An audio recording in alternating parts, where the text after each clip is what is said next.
नमस्कार, माझं नाव विनय आणि माझ्या नव्या कोऱ्या यूट्यूब चॅनलमध्ये तुमचं स्वागत आहे। आज आपण फिरणार आहोत गिरगाव केनेडी ब्रिज ते सेंट तेरेसा चर्च। आणि माझ्या मागे जो क्रॉस दिसतोय तो आधी होता फणसवाडीमध्ये।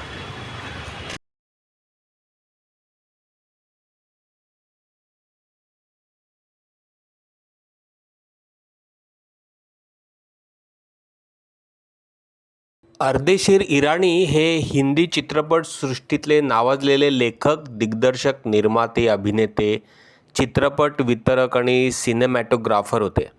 आलम आरा या भारतातल्या पहिल्या बोलपटाचे ते दिग्दर्शक।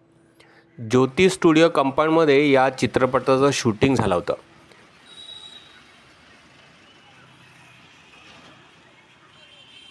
ट्रॅकच्या बाजूला असल्याने शूटिंगची वेळ असायची रात्री 1 ते पहाटे 4।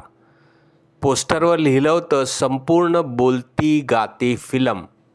ॲक्टर होते मास्टर विठ्ठल जुबेदा आणि पृथ्वीराज कपूर।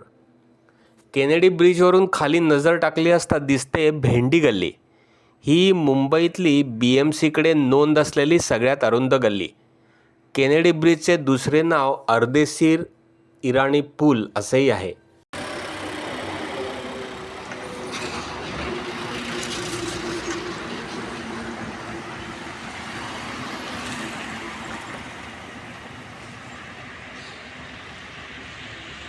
जॉन पीट केनेडी हा BBCIचा चीफ इंजिनियर होता। या ब्रिजचे डिझाईन आणि बांधकाम केनेडीच्या पुढाकाराने करण्यात आल्याने त्याचे नाव पुलाला दिलेले आहे। तसेच या भागाला देखील केनेडी पूल म्हणूनच ओळखले जाते। ब्रिजसाठी स्थानिक बसाल्ट दगड वापरण्यात आला होता। रेल्वेवर बांधलेल्या पहिल्या काही पुलांपैकी हा एक असल्याने दळणवळण क्षेत्रात ऐतिहासिक असा हा पूल आहे। सादत हसन मंटो यांनी या पुलाचा उल्लेख केला आहे पवन पूल। फार वस्ती नव्हती तेव्हा आसपासचे लोक संध्याकाळची गारेगार हवा खायला याच पुलावर यायचे। ब्रिजच्या आसपासात आहेत Queen Mary school, Talim art studio आणि Congress House. Queen Mary school 1875 साली स्थापन झाले आणि शबाना आझमी आणि नर्गिस या शाळेच्या विद्यार्थिनी होत्या। तालीम आर्ट स्टुडिओ शिल्पमहर्षी बालाजी तालीम यांनी 1917 साली स्थापन केला। हुतात्मा चौकातील दादाभाई नौरोजी यांचा ब्रॉन्झ पुतळा, धोबी तलाव येथील डॉक्टर विएगास आणि कावसजी पेटीगरा यांचे पुतळे, हुतात्मा स्मारकाचं शिल्प, एअर इंडिया बिल्डिंग समोरील महात्मा गांधींचा 24 फुटी पुतळा, स.का. पाटील यांचा पुतळा, हे सगळे तालीम आणि त्यांच्या पिढ्यांनी घडवलेले पुतळे। अवंतिकाबाई गोखले या गांधीवादी होत्या। त्यांनी परिचारिकेचे शिक्षण घेतलं होतं आणि महिला आरोग्य व अन्य क्षेत्रात काम करण्यासाठी 1918 साली त्यांनी हिंद महिला समाजाची स्थापना केली। गिरगावात त्यांच्या नावाचा रोड देखील आहे। या रोडच्या शेवटी आहे 1912 सालातील स्थापन केलेले मारवाडी विद्यालय हायस्कूल आणि लक्ष्मी बाग लग्नाचा हॉल।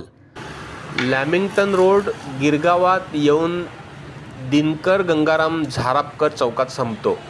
पुढचा चौक आहे प्राध्यापक न.र. फाटक चौक। प्राध्यापक न.र. फाटक हे लेखक आणि चरित्रकार होते।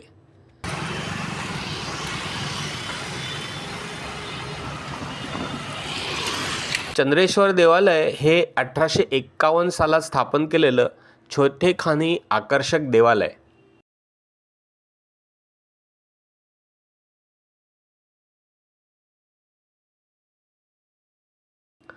आर्यन स्कूल ही भटवाडीतील खूप जुनी शाळा। स्थापनेचं वर्ष 1897। आता वेळ झाली या अत्यंत हृदयस्पर्शी चित्रपटाचं शूटिंग या शाळेत झालंय।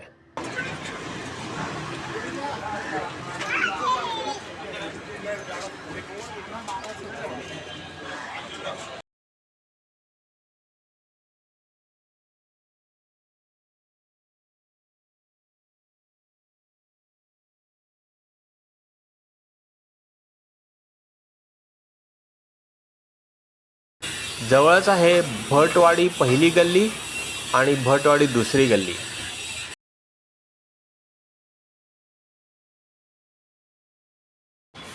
बेनहॅम हॉल लेन.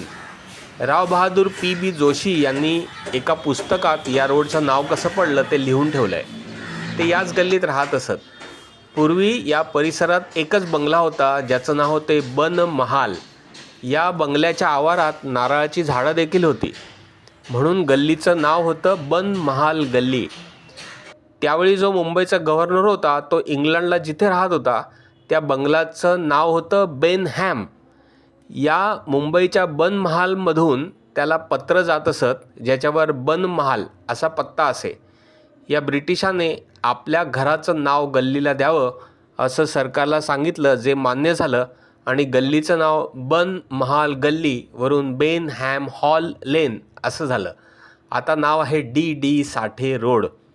समतानंद अनंत हरी गद्रे चौकात सेंट तेरेसा चर्च आहे. पूर्वी या चर्चला गिरगाव पोर्तुगीज चर्च म्हणत. चर्च स्थापनेचं वर्ष आहे 1773. दा गा फॅमिलीने ते उभारलं. या चर्चमध्ये 1674 साली बनलेली घंटा देखील आहे. पूर्वी ती वसईत होती. चिमाजी अप्पांनी वसई जिंकल्यानंतर वाटाघाटी करून ती घंटा इथे आणण्यात आली.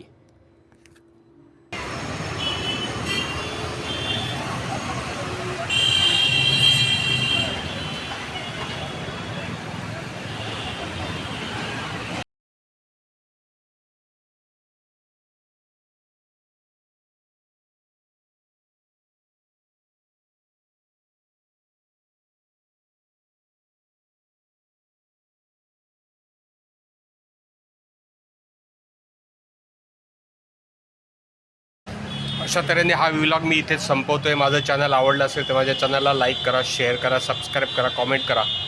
परत भेटू पुन्हा एका नवीन व्लॉगमध्ये. तोपर्यंत बाय बाय, टेक केअर.